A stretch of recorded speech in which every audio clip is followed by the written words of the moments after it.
नमस्कार एंड आदाब।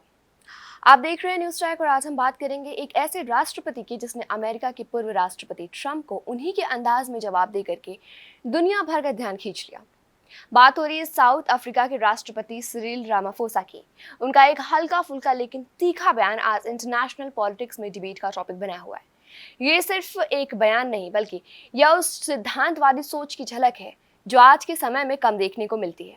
22 मई को वॉशिंगटन में व्हाइट हाउस के भीतर अमेरिका और दक्षिण अफ्रीका के राष्ट्रपति के बीच एक अहम मुलाकात हुई। इस मुलाकात का मकसद था दोनों देशों के बीच आर्थिक और कूटनीतिक रिश्तों को मजबूत करना। लेकिन इस मीटिंग में एक ऐसा मोड़ आया जिसने इस औपचारिक चर्चा को एक अंतर्राष्ट्रीय बहस में बदल दिया। बैठक के दौरान अमेरिका के पूर्व राष्ट्रपति डोनाल्ड ट्रंप ने दक्षिण अफ्रीका में श्वेत किसानों पर हो रही कथित हिंसा और तथाकथित व्हाइट जेनोसाइड्स का मुद्दा उठाया। ट्रंप और उनके समर्थक इस दावे को लंबे समय से दोहराते रहे। हालांकि इन आरोपों को साउथ अफ्रीकी सरकार और स्वतंत्र जांच एजेंसियां बार बार खारिज कर चुकी हैं, लेकिन इस पर राष्ट्रपति रामाफोसा ने ना तो गुस्से में जवाब दिया और ना ही चुपचाप सुनते रहे। उन्होंने मुस्कुराते हुए कहा, माफ कीजिए, मेरे पास आपको देने के लिए कोई विमान नहीं है।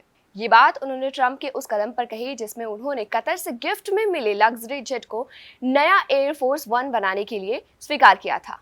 रामाफोसा ने ट्रंप को यह भी साफ कह दिया कि दक्षिण अफ्रीका में होने वाली हिंसा किसी एक समुदाय के खिलाफ नहीं है, बल्कि वहां की सामाजिक असमानता और अपराध की समस्या सभी को प्रभावित कर रही है। उन्होंने बताया कि देश में ज्यादातर हिंसा अश्वेत लोगों के खिलाफ होती है क्योंकि वे ही वहां की बहुसंख्या है। ये बयान सीधे सीधे ट्रंप के नस्लीय दावों का तार्किक जवाब था, जिसमें ना तो उग्रता थी और ना ही झुकने की कोई कोशिश। लेकिन आपको बता दें कि रामाफोसा की खासियत केवल एक व्यंग में छिपी टिप्पणी तक सीमित नहीं। वे लगातार अंतर्राष्ट्रीय मंचों पर अपनी बेबाक और नैतिक दृढ़ता के लिए जाने चाहते हैं, खास करके जब बात फिलिस्तीन की आती हो। दक्षिण अफ्रीका ने हाल ही में इजराइल के खिलाफ इंटरनेशनल कोर्ट ऑफ जस्टिस यानी कि ICJ में नरसंहार का मुकदमा दायर किया है। रामाफोसा ने इसे सिर्फ एक कानूनी प्रक्रिया नहीं बल्कि एक नैतिक कर्तव्य बताया। उन्होंने साफ कहा कि हम फिलिस्तीन जनता के साथ हैं जो 75 सालों से एक रंगभेद शासन के अधीन पीड़ित है। रामाफोसा का यह रुख उनके देश के अपने इतिहास से जुड़ा हुआ है, जहां दक्षिण अफ्रीका ने वर्षों तक रंगभेद के खिलाफ संघर्ष किया है। उन्होंने गाजा में हो रहे मानवाधिकार उल्लंघनों को नरसंहार के समान बताया और कहा कि दवा, खाना, पानी जैसी बुनियादी जरूरतों को रोकना किसी भी सभ्य समाज में स्वीकार नहीं किया जाएगा। यह बयान सिर्फ एक राजनीतिक स्टैंड नहीं है बल्कि उनके उस विजन की झलक है जो दक्षिण अफ्रीका और वैश्विक नैतिक नेतृत्व देने की ओर ले जा रहा है। रामाफोसा की यह स्पष्टता उन्हें बाकी नेताओं से अलग करती है। वे अमेरिका जैसे ताकतवर देशों के सामने भी बिना डरे बोलते हैं और अपने देश की संप्रभुता और सिद्धांतों से कोई समझौता नहीं करते।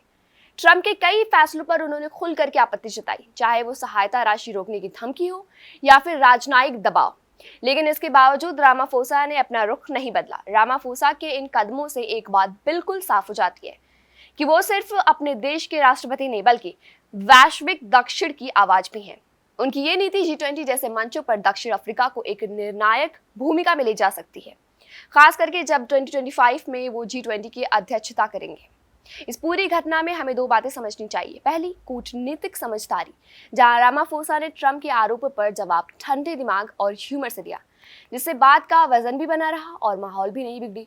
और दूसरा, नैतिक दृढ़ता, जहां उन्होंने फिलिस्तीन के समर्थन में मजबूती से खड़े होकर के दिखाया कि उनके फैसले केवल राजनीति से नहीं बल्कि सिद्धांतों से भी संचालित होते हैं। आज के दौर में जब कई नेता अपने फायदे के लिए झुक जाते हैं, रामाफोसा जैसे नेता हमें याद दिलाते हैं कि सच्चा नेतृत्व वही है जो सिद्धांतों पर अडिग रहे, चाहे सामने कितना भी ताकतवर विरोधी क्यों ना हो।